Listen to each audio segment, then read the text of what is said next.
여러분, 지난주에서 이번 주도 도대체 이 성경을 어떻게 이해해야 될 것인가?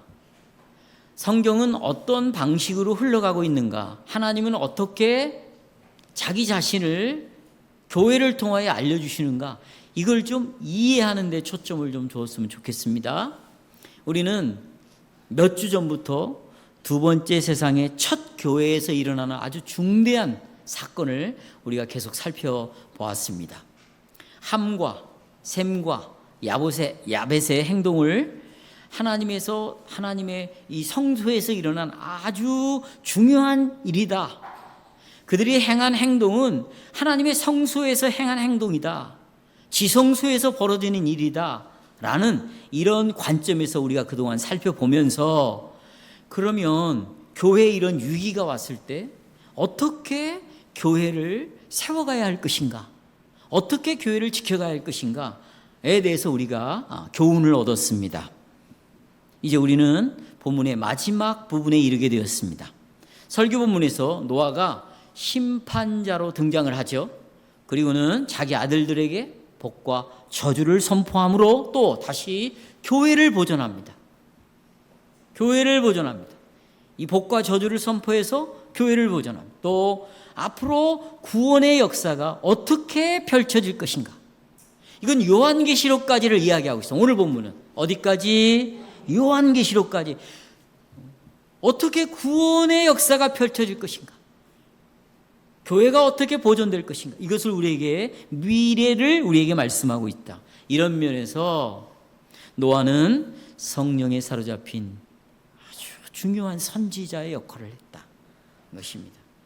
자, 여러분, 첫 번째 세상 에덴 동산은 성소죠. 거기에 뱀이 진입을 해가지고 아담과 하와를 유혹하여 타락을 했을 때 하나님은 그들을 심판했습니다. 정령 죽으리라, 너희들은 죽을 것이다, 심판을 했어요. 똑같아요. 이제 하나님의 통치의 대권을 위임받은 노아가 그 통치에 반역하는 아들을 저주를 내리고, 그 통치를 받아들이고 순종하는 두 아들에게는 복을 내리는 이런 선언을 오늘 본문이 하고 있습니다. 그런데 오늘 본문을 읽어보면, 여러분이 살펴보면 그 선포된 복과 저주의 결과가 뭐냐, 어떤 일이 일어나냐 기록되어 있지 않습니다. 그럼에도 불구하고 오늘 설교 본문은 두 번째 세상, 첫 번째 세상은 에덴 동산이요, 물로 심판받아 두 번째 세상이 나타나는데, 이 두 번째 세상의 첫 교회를 지키는 말씀이다. 오늘 말씀, 교회를 지키는 말씀이다. 동시에 앞으로 미래에 어떻게 계속해서 교회가 계속해서 세워질 것인가, 교회예요, 교회. 따라서 이 말씀은 단순한 노아의 이야기가 아닙니다. 단순한 과거의 역사가 아닙니다. 앞으로 성경 역사 전체를 결정짓는 본문이 오늘 본문이에요. 그러니까 오늘 본문은 전체 성경의 마스터키예요. 얼마나 중요한지 아시겠죠? 전체 성경의 역사를 결정짓는 말씀이 오늘 말씀이다. 하나님께서는 이 교회가 오늘 말씀을 바르게 깨달음으로 하나님의 언약에 대해서 바르게 이해하고, 또 그 언약 안에서 바르게 살기를 하나님은 바라시고 있습니다. 저는 오늘 주제를 이렇게 정합니다. 복과 저주를 선포함으로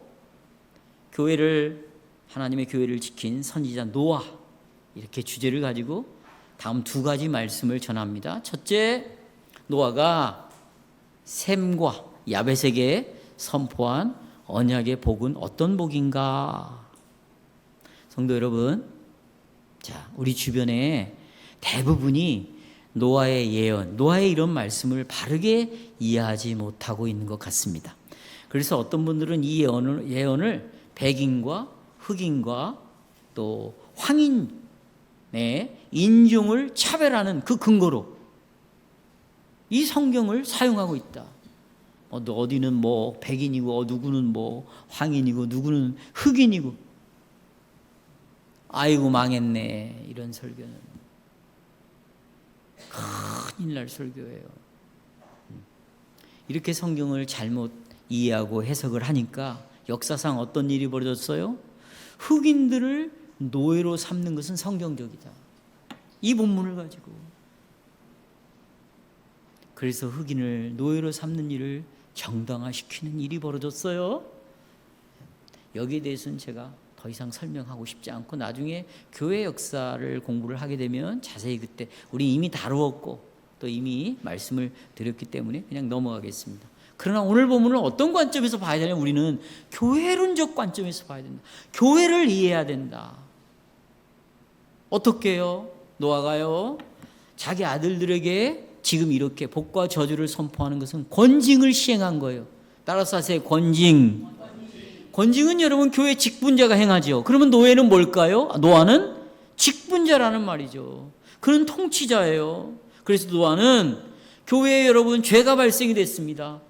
교인 중에 죄를 지었어요. 그걸 그냥 넘어가지 않았습니다.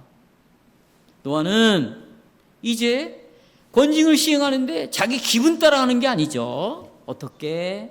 이전의 말씀을 기초해서 창세기 3장의 말씀을 기초해서 목사는 말씀을 기초해서 이 말씀에 근거해서 지금 여러분에게 권징 설교를 하고 있는 설교는 권징인 거예요.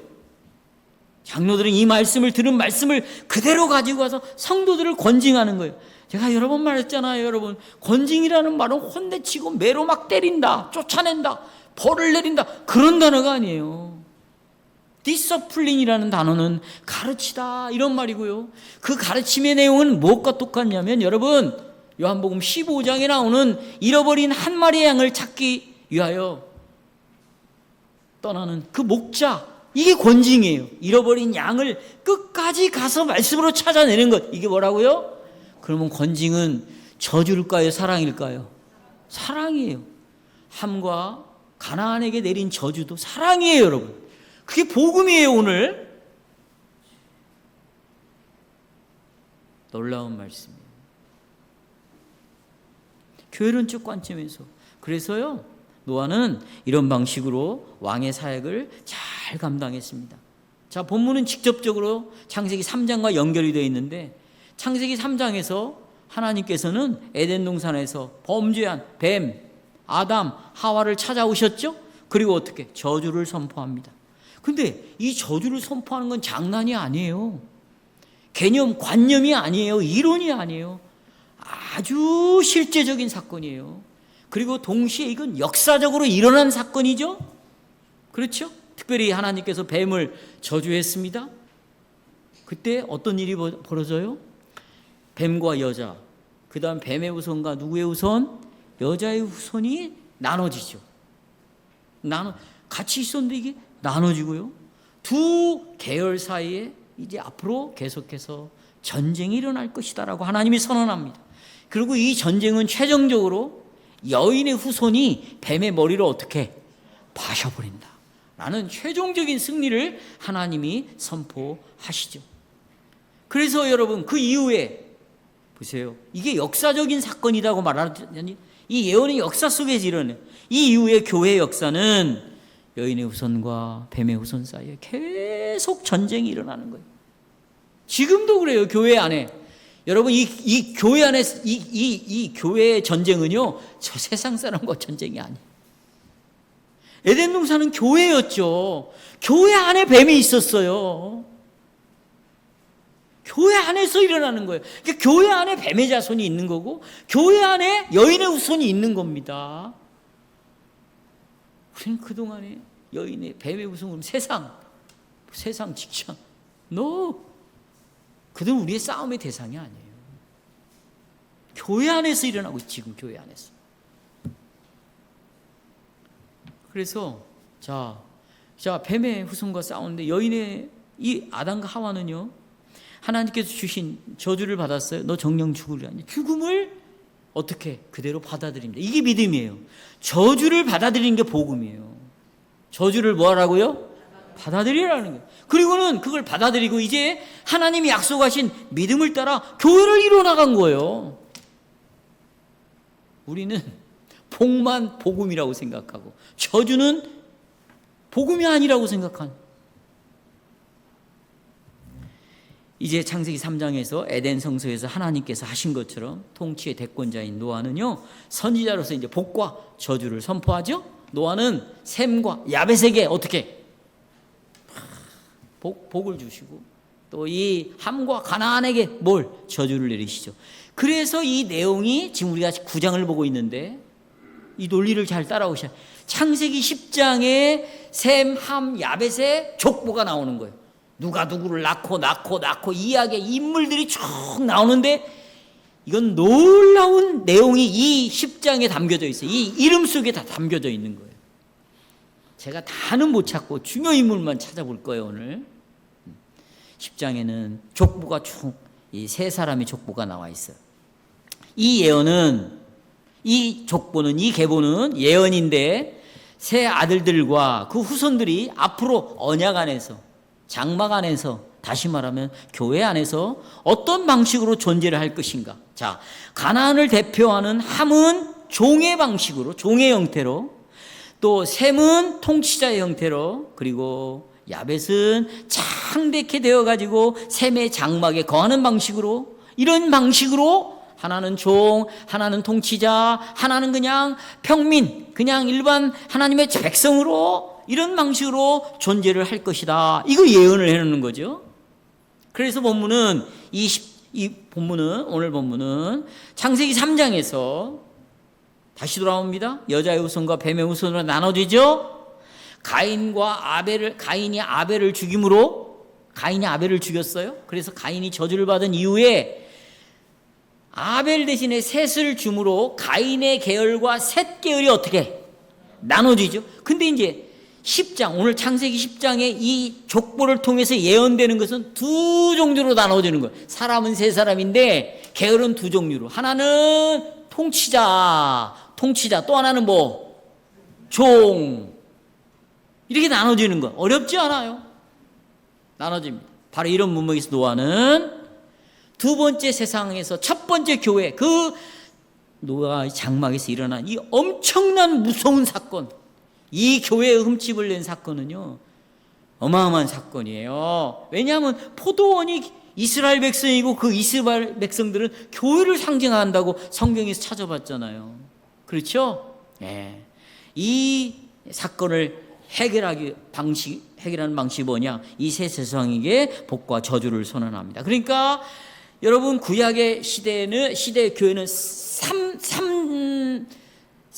삼중 구조를 갖고 있어요. 셈, 야벳, 그 다음에 누구? 함, 가나안. 삼중 구조를 갖고 있고요. 그러나 실제로 살펴보면 이중 구조예요. 어떻게? 통치자의 구조라 하나하고 또 뭐의 구조? 종의 구조. 두 가지의 구조를 갖고 있고, 오늘 본문은 이 가나안에 대한 저주가 오늘 본문 전체를 감싸고 있습니다. 이제 이 세 사람 하나 살펴볼 거예요. 셈에 대한 예언을 살펴보겠습니다. 26절입니다. 26절. 노아는 셈의 하나님 여호와를 찬송하죠. 그렇죠? 이게 아주 놀라운 말씀입니다. 셈에게 선포된 복은 뭐냐? 일종의 송령이었어요. 찬송. 송령이라는 말은 하나님께 영광을 돌리고 찬송을 하는 거다. 이걸 송령이라고 말하는데 이런 형식이 성경에 나와요. 어떻게? 지금 여기 창세기 9장 26절에 이 형식이 에베소 1장 3절에 나옵니다. 보십시오. 똑같아요. 찬송하리로다. 누구를? 하나님과 우리 주 예수 그리스도의 아버지를. 또 넘겨보세요. 베드로전서 1장 3절 또 나옵니다. 찬송하리로다. 셈의 하나님이 아니라 여기서는 우리 주 예수 그리스도의 아버지 하나님께. 이게 송령이거든요. 이런 게 많아요. 자, 여러분 노아는 셈에게 곧바로 복음을 선포한 게 아니에요. 먼저 셈의 하나님을 찬송했습니다. 왜요? 자, 적지만 마시고요. 잘 이해하면서 들어야 돼요. 왜 셈의 하나님을 찬송했어요? 적으면 이런 걸 놓치는 거지. 셈이 받는 복은 언약의 복이기 때문이에요. 셈의 복은 무슨 복? 언약의 복입니다. 언약의 복. 여러분 보세요. 여기 봐요. 셈의 하나님이에요. 셈의 하나님. 그러니까 하나님은 누구의 하나님이 된 거죠? 나는 셈의 하나님이다. 이것이 언약의 공식 구예요. 언약의 공식 용어가 뭐냐? 여러분, 우리가 월드컵의 공식 월드컵의 공식 옷, 월드컵의 공식 이런 것이 있잖아요. 그런 것처럼 이 언약의 공식 언어는 뭐냐면 나는 너의 하나님이 된다. 이게 언약의 공식구예요. 이렇게 설명이 길어지면 설교가 이제 길어질 수밖에 없어요. 이미 이런 것들은 수천 번 여러분께 딱 이해하고 있어야 돼요. 그래서 이런 얘기를 보면 이게 언약과 관련되어 있는 복이구나 그랬죠. 자, 셈은 보세요. 하나님께 계속 하나님 안에 있다는 말이고, 셈은 계속 누구의 소유로 지내냐면 하나님의 것으로 지낸다는 것이죠. 자, 셈을 대표하는 하나님의 언약 백성과 언약을 맺으신 하나님과 이 관계 때문에 하나님은 셈의 하나님이 된 거죠. 그래서 언약 관계를 맺은 그 하나님을 찬양하는 것이에요. 이것을 여러분 교리문답 후 기도, 교리문답 설교를 하고 난 다음에 기도의 내용에도 나타나 있는 거예요. 보세요. 여기 읽어보세요. 교리문답 후 기도 내용에 이런 내용이 있어요. 주께서 우리 신자들 그리고 우리의 자녀들과 하나님의 언약을 맺었어요. 그리고 그 언약의 표시를 주었는데 그게 세례입니다. 그리고는 어렸을 때 핏덩이가 이제 세례를 받았잖아요. 이 아이는 핏덩이일 때부터 아주 갓난아이일 때부터 하나님의 언약을 받았어요. 언약 안에는 두 가지가 있어요. 약속과 책임이 있어요. 이 아이에게는 아직 책임을 감당은 못하지만 언약을 갖고 있는 거지. 지금 약속을 갖고 있어요. 근데 약속을 가진 어린아이가 어렸을 때부터 교회를 나옵니다. 찬송을 듣습니다. 설교를 듣습니다. 집에 가면 부모가 이 아이에게 언약 자녀로 계속 양육을 하고 가르쳐요. 언약의 내용을. 하나님은 네 하나님이야. 너는 하나님의 자녀야. 너는 하나님을 찬양하고 살아야 돼. 그런데 이 아이가 자라가면서 입에서 뭐가 나옵니까? 찬송이 나오기 시작하는 거예요. 이건 놀라운 하나님의 역사입니다. 이 아이의 입에 능력이 있는 거예요. 권능이. 이런 것처럼 셈과 하나님은 언약을 맺었고 그 셈의 하나님을 노아는 찬송을 하는 거예요. 왜 야벳의 하나님을 찬송하는 것이 아니라 왜 셈의 하나님이라고 말하고 있을까? 이건 성경에 그 이유가 나오지 않아요. 여러분, 이 세 형제 중에 야벳이 큰아들이고 둘째가 셈이고 셋째가 함이에요. 이런 게 그렇게 중요하지는 않아요. 하지만 왜 둘째가 첫째에 받아야 할 복을 받고 있는가? 이건 성경에 여러 군데서 나와요. 여러분, 야곱이 에서를 대신하죠. 그렇죠? 그 다음에 에브라임이 므낫세를 대신하죠. 다윗은 8형제 중에 꼴찌 막내예요. 그런데 막둥이가 나머지 8명의 형을 대신해 버리는 거예요. 예수 그리스도는요, 첫 번째 아담을 대신하는 거예요. 여러분, 예수를 다른 이름으로 뭐라고 그래요? 성경에 몇 번째 아담이라고 그래요? 둘째 아담이에요. 그럼 첫째 아담은 누구예요? 창세기에 나오는 아담이죠. 그런데 이 둘째 아담이 첫째 아담을 대신해 버리는 거예요. 왜요? 왜 성경은 이렇게 역전현상을 보여주는가? 그것은 앞으로 오실 둘째 아담이 첫째 아담의 문제를 해결할 것이다. 우리가 로마서 5장에 보면 아담 한 사람으로 말미암아 세상에 죄가 들어오고 죄로 말미암아 죽음이 온 것처럼 이제 둘째 아담 예수 그리스도가 이 땅에 오심으로 우리를 죽게 하는 것이 아니라 사망에서 생명으로 옮겨서 우리를 구원할 것이다 하는 이 구속의 역사가 이루어질 것을 이렇게 역전연상을 통해서 우리에게 계속해서 가르쳐주고 있는 거예요. 그래서 여기서도 야벳이 아니라 셈이 노아의 통치권을 위임받는 거죠. 노아의 하나님께서 이제 누구의 하나님이 되어 셈의 하나님이 될 것이라고 셈에게 그 통치권을 위임하고 있습니다. 이것은 하나님의 기뻐하신 뜻이죠. 이유를 설명할 수 없어요. 하나님이 그렇게 하신 것이죠. 동시에 셈은 노아의 통치권 앞에 이제 종이 되기를 소원합니다. 통치를 받기를 소원하는 거예요. 이게 굉장히 중요한 원리입니다. 그리고 이 종이 이제 어떻게 되냐? 높아지는 거죠. 예수님이 아까 무슨 형체로 왔다고 그랬어요? 그래요. 일단 첫 번째는 이 셈이 종으로 오는 거예요. 종으로. 누구의 종? 아버지의 통치를 받아야죠. 그리고 높아지는 거죠. 아버지가 죽으면 이 대권을 누가 위임받아? 셈이. 이제 셈을 중심으로 해서 교회가 이제 펼쳐지는 거예요. 여러분, 자, 우리가 분명히 알아야 할 것이 있습니다. 여러분 봤어요. 셈이 복을 받았습니다. 셈의 후손들이 분명히 복을 받았습니다. 그러나 셈이 낳고 낳은 자식들이 셈의 자식이기 때문에, 셈을 따라 혈통적인 자식이 되었기 때문에 자동적으로 언약의 복을 받는 건 절대 아니다. 이건 굉장히 중요한 거예요.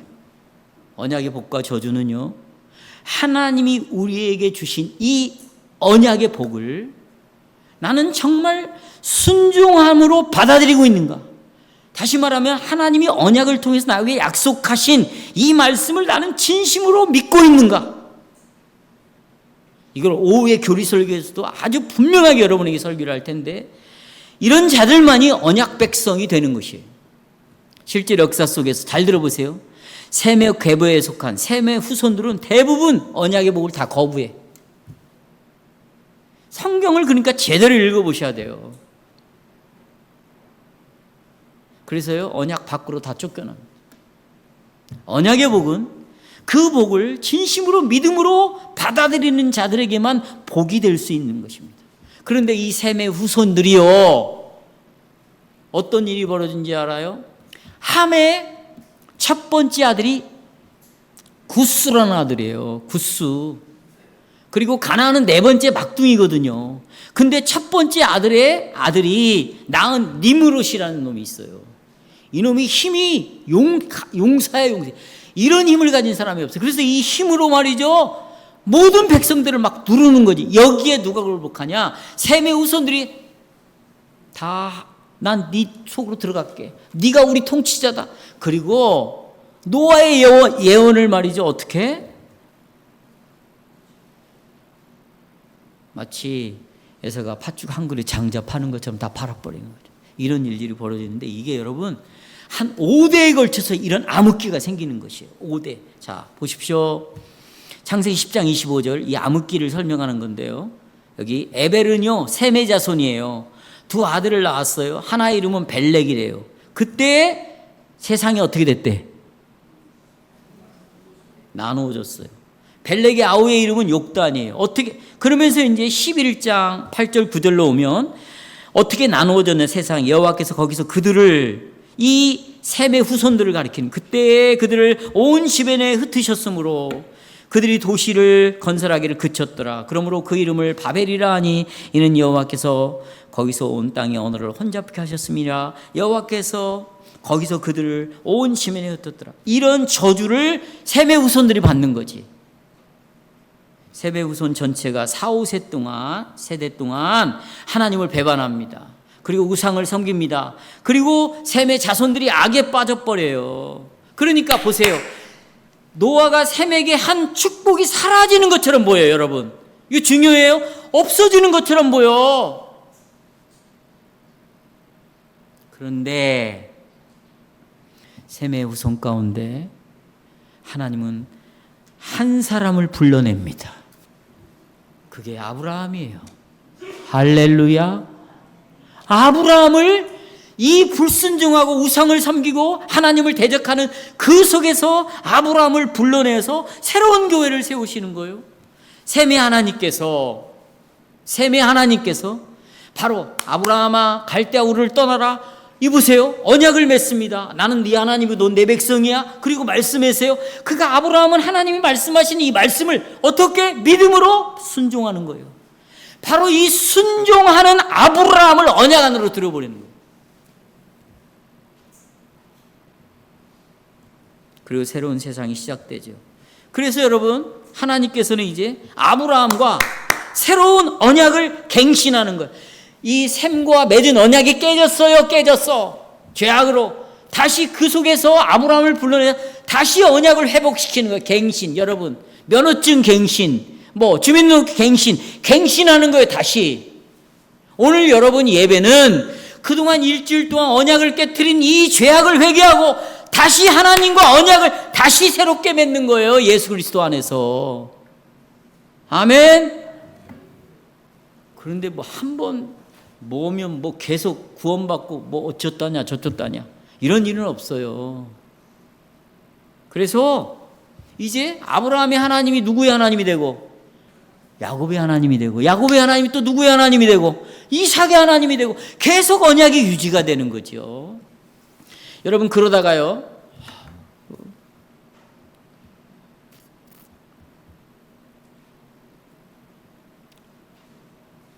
창세기 24장에 보면은요.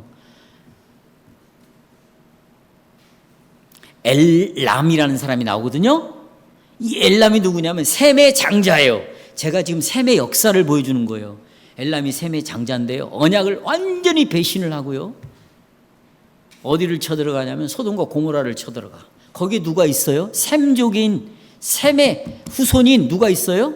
롯이 그 안에 있었는데 쳐들어가 가지고 소돔과 고모라를 정복해버려요. 거기 롯이 있습니다. 그래서 아브라함은 이 롯을 구하기 위해서 셈의 후손인 아브라함이 셈의 장자인 엘람과 전쟁을 일으킵니다.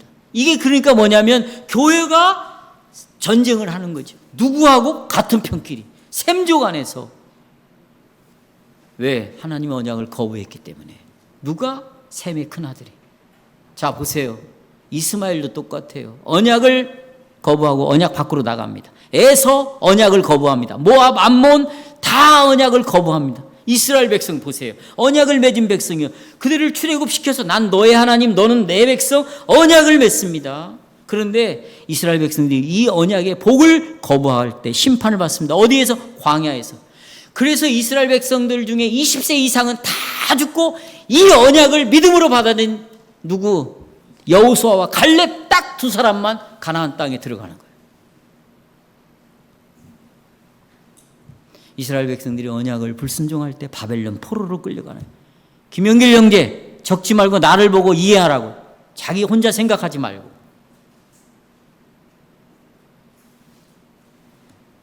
이렇게 여러분 셈에게 주어진 이 약속은 언약의 복에 순종한 자들만 이 복이 성취가 되는 거예요. 내가 세례를 받았다? 언약의 표시를 갖고 있다?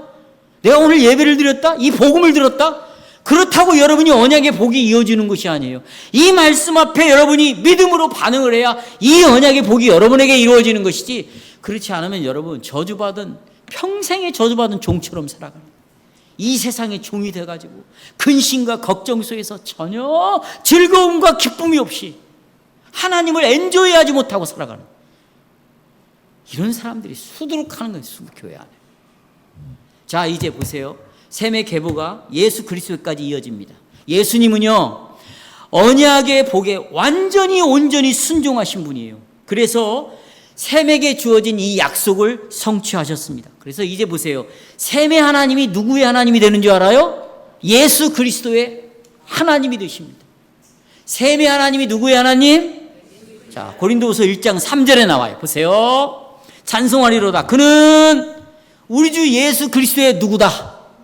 여기 나오잖아요. 셈의 하나님이 누구의 하나님? 자 그러면 예수 그리스도 안에서 우리 모두는 보세요.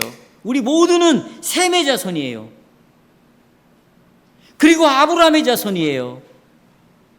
자 갈라디아 3장 29절 보세요. 여러분과 저의 이야기를 하고 있어요. 너희가 그리스도께 속한 자면 곧 누구의 자손이다? 아브라함의 자손이다.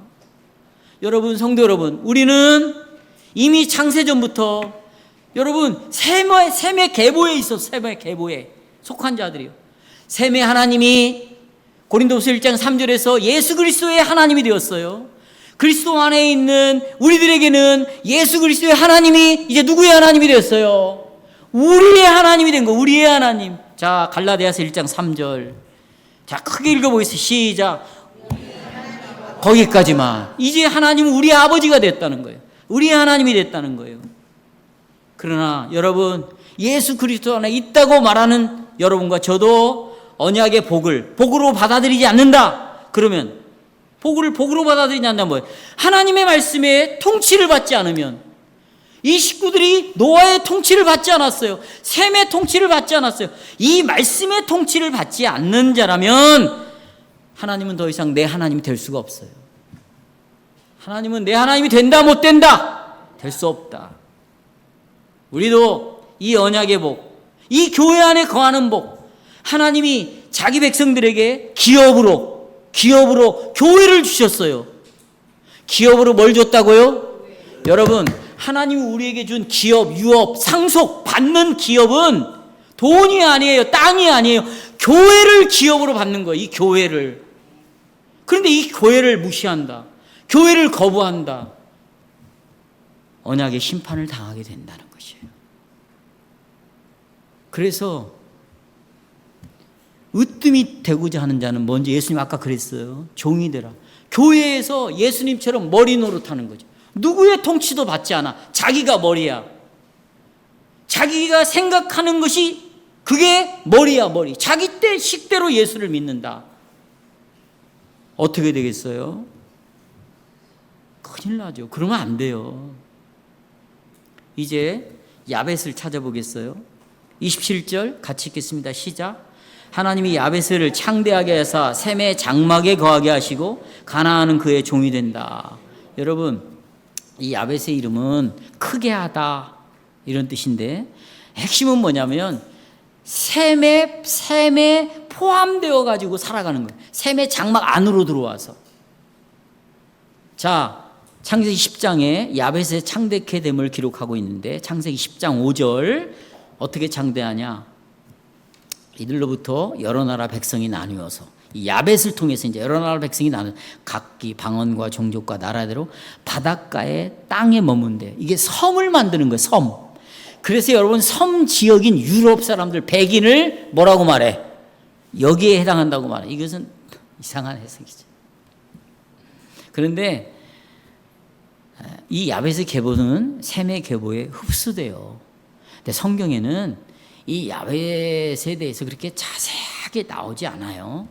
나오지 않지만 에스겔 39장 6절 보세요. 66장 띄겠어요? 거기 섬들이 나오는데 그게 야벳을 나타내는 상징적인 말이에요. 에스겔 39장 6절에 보면 내가 또 불을 심판을 마곡 및 섬에, 이 마곡 섬은 이게 야벳의 후손을 가리키는 건데, 이들도 회개하고 돌아오면 언약 앞에 불순종하지 말고 이 언약을 믿음으로 순종하면 그들의 운명이 결정이 된다. 이거예요. 자, 첫 번째 대지의 결론입니다. 여러분, 예수 그리스도 안에, 새로운 교회 안에 있는 여러분과 나도 동일하게 하나님의 언약의 말씀을 어떻게 대하고 있는가, 이 약속을 어떻게 반응하는가, 여기에 따라서 우리의 운명 결정이 되는 거예요. 뭐 선택됐으니까 나는 죽어도 천국이다, 이런 논리는 맞지 않는 거예요. 성경에 내가 그랬잖아요. 우리가 배웠잖아요. 선택을 하려면 여러분이 천국의 생명책을 다 보고 와야 돼. 거기에 선택된 자리에 이름이 기록되어 있으니까 우리는 그거 알 수 없어요. 그런데 지금 이 시간과 공간 안에서 계속 하나님은 언약의 복음을 선포하고 있어요. 여기에 어떻게 반응하느냐가 여러분 운명을 결정한다. 이건 셈도 마찬가지고 야벳도 마찬가지다. 이해하시겠어요? 이제 가나안 보겠어요. 여러분, 왜 가나안에게 저주했는가 이해가 안 가는 거예요. 왜? 잘못은 함이 저질렀거든요. 여러분 보세요. 창세기 3장에서 아담과 하와가 죄를 지어서 아담과 하와가 저주를 받았어요. 4장에서 가인이 범죄했어요. 가인이 저주를 받았어요. 그런데 왜 함이 죄를 범했는데 가나안에게 저주가 선포되는가? 성경은 침묵. 알려주지 않고 있어. 뭐 우리가 그런 걸 알려고 그래. 나도 침묵. 성경이 말하는 걸 말하는 거죠. 그러나 추론을 해본다면 가나안이라는 이름에서 추론해 볼 수 있어요. 이 가나안이라는 이름을 찾아보니까 여러분, 이게 아주 나쁜 이름이야. 막 복종하다, 종속하다, 막 노예로 살다. 그러니까 이런 거지. 함이 너 내 말 안 들으면 죽어. 너 내 말 들어. 종속을 막 시킨 거야. 그러니까 추측해보건대 함은 굉장히 성질이 급하고 폭력적이었을 것이다. 그는 그래서 늘 불경건한 모습을 보고 살아간 거죠. 보였겠죠. 뭐 이러저런 이유 때문에 나는 성경에 나와 있지 않으니까 왜 그러는가를 여러분이 나름대로 생각하지 마시고, 어쨌든지 하나님이 정하신 뜻대로 함이 아닌 가나안을 정죄를 해서 저주를 내려서 교회를 지켰다. 교회를. 그런데 보십시오. 이제 이 가나안 함의 계열을 좀 봅시다. 함의 계열, 특별히 가나안은요, 직접적으로 이스라엘을 공격한 자들이에요. 직접적으로 교회를 무너뜨리는 자들이에요. 그럼 마귀나 하는 짓이죠. 그래서 하나님께서는 가나안을 저주하심으로 족쇄를 채워가지고 하나님의 교회를 지켰다, 이렇게 이해하시면 되겠습니다. 그런데 우리가 지금까지 살펴본 대로 이 축복도 그렇고 저주도 그렇고 이게 그 사람에게만 해당되는 것이 아니다. 뱀을 저주했으면 뱀만 저주받은 것이 아니고 이 뱀의 후손과 여인의 후손 사이의 전쟁을 말하는 것이다. 가인이 저주를 받음으로 가인과 셋의 계열이 나눠지고, 함의 죄로 말미암아 가나안이 저주를 받음으로 이제 교회 안에 이 삼중적 구조가 일어났다. 역사의 미래까지 이게 펼쳐지는 것이죠. 자, 중요한 것은 성도 여러분, 가나안은 이제 종의 종이 된다. 저주를 받았어요. 종의 위치로 저주를 받았습니다. 이 말씀에서도 똑같아요. 여러분 봐요. 언약의 복과 저주는 내가 한번 저주를 받았으니까 나는 자동적으로 계속 저주를 받는다, 이건 성경의 가르침이 아니야. 언약을 이해하지 못하면 이런 생각을 갖는 거죠. 저주도 똑같아요. 앞에 대지에서 셈과 야벳의 복이 자동적으로 복을 받는 게 아니에요. 그 자식들이, 우리 부모가 이렇게 예수를 믿었어. 교회 안에 있어서 언약 백성이야. 나도 어렸을 때 세례를 받았어. 그래서 언약 백성이야. 그러니 당연히 나도 복이다. 이럴 수는 없다. 이럴 수는 없다.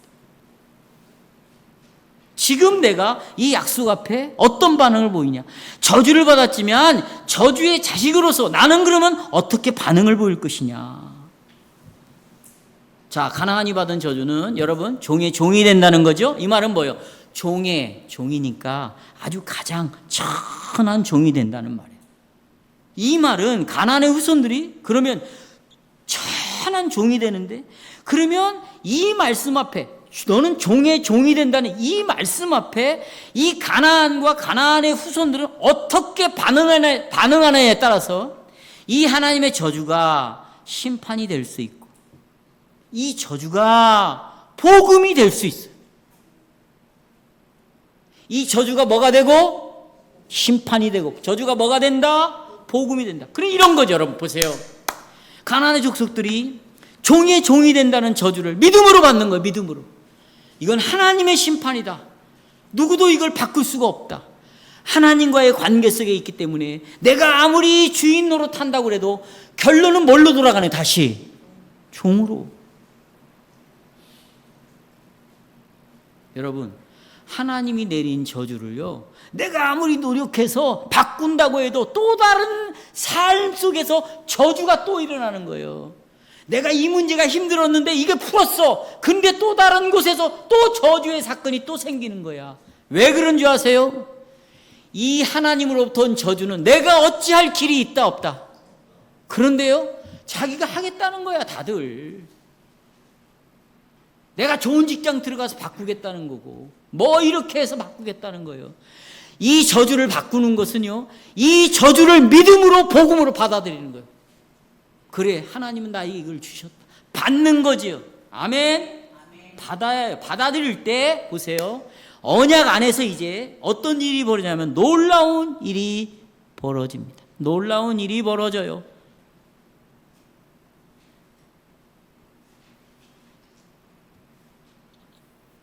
들어보세요. 어떤 일이 벌어집니까? 여러분, 여리고성에 기생 라합이 있었죠. 이 가나안 족속이에요. 저주받은 족속입니다. 그런데 하나님이 여리고성을 저주하겠다는 거예요. 그 저주를 이 기생 라합은 거부했어요? 받아들였어요? 받아들였어요. 이건 망한다. 그리고는 여호와 하나님 앞에 라합은 결단을 하고 이스라엘 백성이 언약 백성 안으로 어떻게 했어? 들어갔어. 저주가 뭘로 바뀌어? 복으로 바뀌어. 또 하나 놀라운 사건이 나옵니다. 여러분, 여호수아서 9장에 보면 기브온 족속들이 있어요. 들어보세요. 이 기브온 족속은요, 가나안, 저주받은 가나안 족속이에요. 그런데 이들이요, 내용은 여호수아서 9장 읽어보세요. 설명 다 못해. 이 가나안 족속이 스스로 셈의 후손이 되겠다고 이 기브온 족속이 이스라엘의 종이 되겠다고 결단을 하고 이스라엘 안으로 종로로 타겠다고 들어가요. 그래서 이스라엘 백성들이 이들과 언약을 맺습니다. 약속을 맺어요. 자, 여호수아서 9장 21절. 종노릇을 어떻게 하는가 보세요. 무리에게 이르되 그 기브온 족속들 그들을 살리라, 죽이지 말아라. 속이고 들어왔거든요. 죽이지 말아라. 아니, 족장들이 그들에게 이른 대로 그들이 온 회중을 위하여 나무를 패며 물을 깃는 종로로 타는 것입니다. 근데 신명기 29장 11절 13절 보세요. 자, 너희의 유아들과 너희 아내와 및 내 진중에 있는 객과 너희를 위하여, 여기 나오죠. 나무를 패는 자, 또 뭐 하는 자, 물 깃는 자, 이 종로로 타는 자 다 너희 하나님 여호와 앞에 서 있는 것은 내 하나님 여호와의 언약에 참여하며. 놀라운 말씀이에요. 언약 안으로 들어왔다. 또 내 하나님 여호와께서 오늘 내게 하시는 맹세에 참여하여, 그러면서 여호와께서는 내게 말씀하신 대로 내 조상 아브라함과 이삭과 야곱의 맹세하신 대로 오늘 너를 세워 자기 백성으로 이 종들을 자기 백성으로 삼으시고 친히 그들의 하나님이 되겠다. 그러니까 여러분, 혈통적인 이스라엘 백성만이 언약 백성이 되는 게 아니에요. 가나안 종의 종, 아주 천한 종이 있는데 그 종에 또 종로로 타니까 완전히 비참한 종이지만, 이방인이지만, 저주를 받았지만 그가 교회 안에 있어서 하나님의 율법을 받고 이 복음을 듣고 믿음으로 그 진리를 받아들이면 너도 동일한 언약의 자녀로 내가 삼겠다는 거예요. 할렐루야. 이건 진짜. 그래서 제가 말씀드린 거, 가나안의 저주는 믿음으로 반응하게 되면 이 저주는 저주가 아니다. 근데 여러분, 구약시대에는 종도 있었어요. 이렇게 저주받은 종. 통치자도 있었어요. 또 일반 백성도 있어서 세 가지 구도였죠. 그리고 자기 위치에서 자기 사명을 감당함으로 교회를 이루어가는데, 신약시대 그리스도 안에서는 이 세 가지 위치가 싹 사라진다. 어떻게 돼요? 다 사라져요. 우리는 전부 믿음의 아브라함의 뭐래? 후손이라고 말해요. 아까 찾아봤죠? 다 우리는 누구의 후손? 아브라함의 후손이에요. 아브라함의 후손입니다. 형제 여러분, 아까 세베대의 아들의 어머니가 찾아왔어요. 야고보와 요한의 어머니가 찾아와가지고, 예수님, 당신 보니까 완전히 스타네. 뜨겠어? 그러니 우리 아들 두 놈, 야고보 요한을 오른팔 왼팔 그 자리에 좀 앉혀줘요. 그러니까 예수님이 그랬어요. 그렇게 되기 위해서는 내가 고난받는 그 고난에 함께 동참할 때 그렇게 될 수 있다. 그리고는 제자들이 그 얘기를 옆에서 듣고 있다가, 뭐야? 왜 여기 와갖고 치맛바람을 일으켜? 이게 말도 안 돼. 우리는 뭔데? 지금까지 이렇게 손해보고 따라다녔는데. 우리는 그러면 뭐? 이렇게 막 대들으니까 예수님이 마태복음 20장 27, 28절에 이렇게 말합니다. 너희 중에 누구든지 으뜸이 되고자 하는 자, 아까 오른팔 왼쪽에 있기를 원하는, 먼저 뭐가 되라? 으뜸이 되기를 원하는 자는 종이 될 수밖에 없다고 말이에요. 으뜸이 되고자 하는 자는 뭐가 될 수밖에 없다? 종이 될 수밖에 없다. 여러분, 예수님께서 으뜸이 되고자 하는 자, 곧 보세요. 누가 으뜸이 되고자 하는 자예요? 예수님의 통치에, 지금 이 부모가 와가지고 예수님의 통치에 도전하는 거예요, 여러분. 우리도 이런 자리를 달라는 거예요. 그게 함의한 짓이라고. 이 말씀을 지금 어떻게 이해하고 있는데? 그러면 너는 다른 형제들의 종이 될 것이다. 예수님이 선언하죠. 그래서 보세요. 자, 이제 저를 보십시오. 예수님께서는 우리가 다 그렇게 살았어요. 이런 종된 자들의 저주를 풀기 위해서 예수님이 이 땅에 뭘로 오시냐? 종으로 오시는 거예요. 예수님은 이 종이 되는 저주에 순종했어요. 아까 가나안이 종으로 저주를 받았죠. 예수님은 이 땅에 종으로 오셨어요. 그건 저주예요, 여러분. 누구를 대신해서 종으로 왔는데?